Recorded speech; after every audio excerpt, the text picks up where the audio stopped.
Doctor Junaira Saqib Pakistan की राजधानी इस्लामाबाद की national university of sciences and technology में ह्यूमन रिसोर्सेज डेवलपमेंट डिपार्टमेंट में असिस्टेंट प्रोफेसर हैं।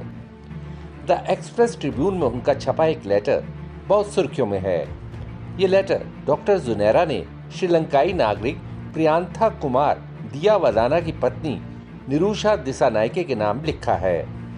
बता दें कि प्रियांथा को 3 दिसंबर 2021 को सियालकोट में भीड़ ने इस निंदा के आरोप में पीट कर मार डाला था। डॉक्टर जुनैरा ने लेटर में माफी मांगते हुए खुद को एक शर्मिंदा पाकिस्तानी बताया है। डॉक्टर जुनैरा ने मार्मिक शब्दों में पाकिस्तान के हालात को दर्शाया है। इस लेटर का जिक्र करने से पहले उस जघन्य घटना के बारे में संक्षेप में जान लिया जाए। सियालकोट के वजीराबाद रोड इलाके में मानवता को शर्मसार करने वाली इस घटना में प्रियांथा की हत्या के बाद भीड़ ने उनके शव को आग के हवाले कर दिया। जिस इलाके में ये घटना हुई वहाँ बहुत सारी प्राइवेट फैक्ट्रीज हैं। यहीं एक फैक्ट्री में प्रियांथा 2012 से ऑपरेशनल मैनेजर के तौर पर काम कर रहे थे। जब प्रियांथा पर हमला हो रहा था तो मलिक अदनान नाम के एक शख्स ने भीड़ से बचाने के लिए कोशिश की थी। अदनान ने बाद में एक पाकिस्तानी न्यूज चैनल से कहा था कि वो मानवता को बचाने की कोशिश कर रहे थे। राजको इंडस्ट्री में प्रोडक्शन मैनेजर मलिक अदनान को पाकिस्तान सरकार ने तमगा-ए-शुजात सम्मान देने का ऐलान किया। इस घटना में अब तक 34 आरोपियों को गिरफ्तार किया जा चुका है। इसी घटना पर श्रीलंका के प्रधानमंत्री महिंदा राजपक्षे ने एक बयान में उम्मीद जताई थी कि इस संगीन अपराध में शामिल लोगों को पाकिस्तान के प्रधानमंत्री इमरान खान न्याय के कटघरे में लाएंगे। पाकिस्तान के प्रधानमंत्री इमरान खान ने भी श्रीलंका के प्रधानमंत्री को भरोसा दिलाया था कि दोषियों को उनके कानूनी अंजाम तक पहुंचाया जाएगा। अब आते हैं डॉक्टर जुनैरा के उस लेटर पर जिसका एक एक शब्द हिला देने वाला है। डॉक्टर जुनैरा ने लिखा, प्रिय मिसेस प्रियांथा कुमारा, जब मेरी ओर से ये लाइंस लिखी जा रही हैं, आप अपने पति के पार्थिव अवशेषों को पा रही होंगी। वो पति जिसे आप मोहब्बत करने वाले और जिंदा इंसान के तौर पर जानती थीं, आपका जीवन साथी जिसके साथ आपने जिंदगी की कई खूबसूरत यादों को साथ जिया होगा। आपके बच्चों के पिता, बच्चे जो अब भी हैरानी जता रहे होंगे कि असल में हुआ क्या। एक माँ का बेटा, माँ जो अब तक बेटे की मौत के बारे में नहीं जानती। मैं आपको एक शर्मिंदा और ग्लानि महसूस करने वाली इस्लामिक रिपब्लिक पाकिस्तान की नागरिक के तौर पर यह सब लिख रही हूँ। एक हिंसक और उग्र समाज के सदस्य के तौर पर मेरा सिर शर्म से झुका हुआ है और मैं प्रियांथा के बारे में सोचना बंद नहीं कर पा रही।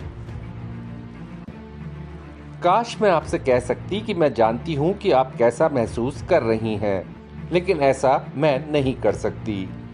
आखिर किसी को कैसा महसूस होगा जिसके अजीज को पीट कर मार दिया जाए।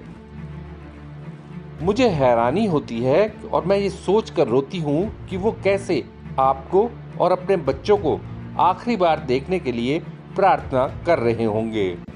वो कैसे अपने आप से सवाल कर रहे होंगे कि उन्होंने ऐसा किया क्या जो भीड़ के गुस्से का शिकार होना पड़ा। मैं आपको सच बताती हूँ कि मैंने खुद को और अपने अजीजों को इस स्थिति में कई बार देखा है। क्या आप ये जानकर हैरान हैं? क्योंकि मैं इस देश में रहती हूँ और मुझे डर है कि किसी दिन कोई मेरा भाग्य भी इसी तरह तय करेगा।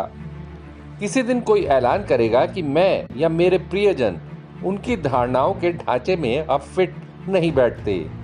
ऐसा ख्याल ही मेरी रीढ़ को कपकपा देता है।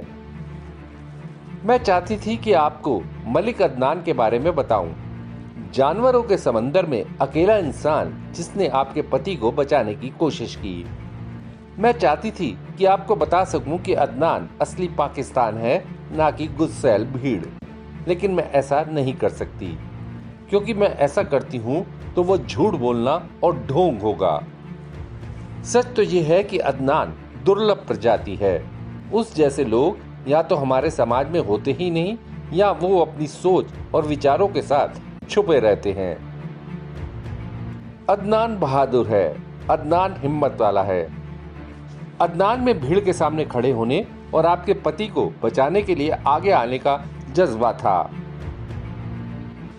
काश मैं आपसे कह सकती कि हमारे प्रधानमंत्री, मंत्री और धार्मिक नेता भी उतनी ही बहादुरी वाले हैं जितना कि अदनान ने दिखाई, लेकिन मैं ऐसा नहीं कह सकती क्योंकि ये सच नहीं है। अगर हमारी पिछली और मौजूदा सरकारें अदनान से आदि भी बहादुर होती तो आपके पति आज भी जीवित होते। अगर वो अदनान से आदि भी दिलेर होती तो हम देश को अच्छे के लिए छोड़ने की बात नहीं सोच रहे होते।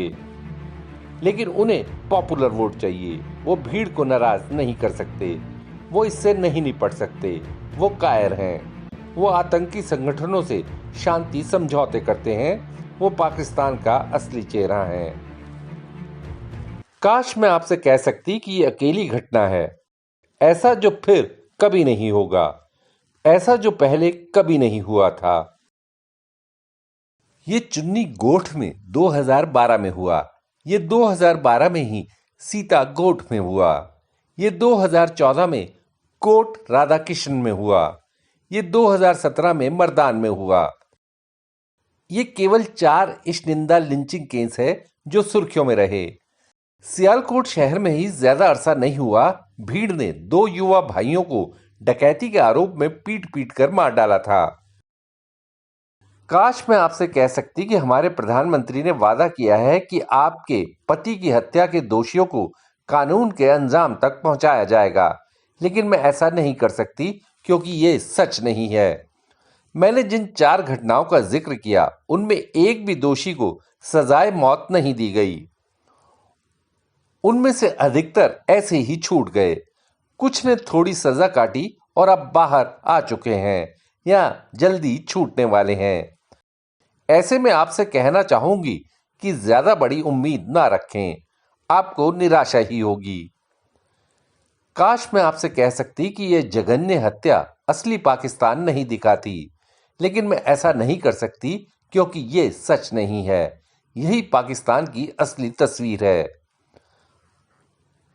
हम में से अधिकतर बाहर नहीं जाएंगे और लोगों की हत्या नहीं करेंगे, लेकिन छुपे तौर पर उनकी तारीफ करेंगे।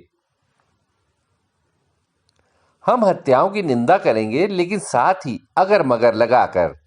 हम हत्यारों को हीरो की तरह सराहेंगे और उनके जनाजों में बड़ी संख्या में हिस्सा लेंगे। काश मैं आपसे ये कह सकती कि प्यार ताकतवर है और ये हर चीज को बदल सकता है, लेकिन मैं ऐसा नहीं कर सकती क्योंकि ये सच नहीं है। नफरत कहीं ज्यादा ताकतवर हथियार है। ये लोगों, उनकी धारणाओं, उनके विश्वास, उनकी जिंदगियों पर काबू कर लेती है। ये उन्हें अंधा कर देती है। ये उन्हें बताती है कि इंसानी जिंदगी की कोई कीमत नहीं। हमने धीरे धीरे अपने समाज में नफरत के बीजों को पाला परोसा। अब वो बड़े पेड़ बन गए हैं। अब वो हर उस बात को ओवर पावर करते जा रहे हैं जिसे हम विवेक या समझदारी के तौर पर जानते थे। नफरत, मैं आपको बताती हूं, मोहब्बत से कहीं ज्यादा ताकतवर है। मिसेस प्रियांथा, मैं माफी मांगती हूं। मेरे पास ऐसा कहने को कुछ नहीं है जिससे कि आप बेहतर महसूस कर सकें। मैं कबूल करती हूं कि मेरे पास कुछ नहीं है, बस शर्मिंदगी है। मैं कबूल करती हूं कि हमारी सरकार के पास खोखले शब्दों के अलावा कुछ नहीं है। मैं कबूल करती हूं कि हम पहले ही मर चुके हैं। हमारी रूह हमें छोड़ चुकी है। हम इन बंजर शरीरों में चलते फिरते हैं जिनमें प्यार, समझदारी या मानवता जैसा कुछ नहीं है। मैं कबूल करती हूं कि हम पाकिस्तानी थोड़े दिनों में आपके पति को भूल जाएंगे, वैसे ही जैसे हम आर्मी पब्लिक स्कूल नरसंहार, मुगीस और मुनीब, शमा और शहजाद, मशाल खान और 80,000 अन्य पाकिस्तानियों को भूल गए जिन्होंने बिना बात अपनी जान गंवाई। मैं क्षमा प्रार्थी हूं, एक शर्मसार पाकिस्तानी। डॉक्टर जुनैरा साकिब के इन शब्दों के बाद कहने को और कुछ नहीं रह जाता। Bureau report, Deshnama. आपको ये वीडियो कैसा लगा या अगर आपके दिमाग में कोई सवाल है तो कमेंट बॉक्स में ज़रूर बताइएगा। वीडियो पसंद आई तो वीडियो को लाइक शेयर करना ना भूलें। फिर मुलाकात होगी आपसे, तब तक के लिए नमस्कार।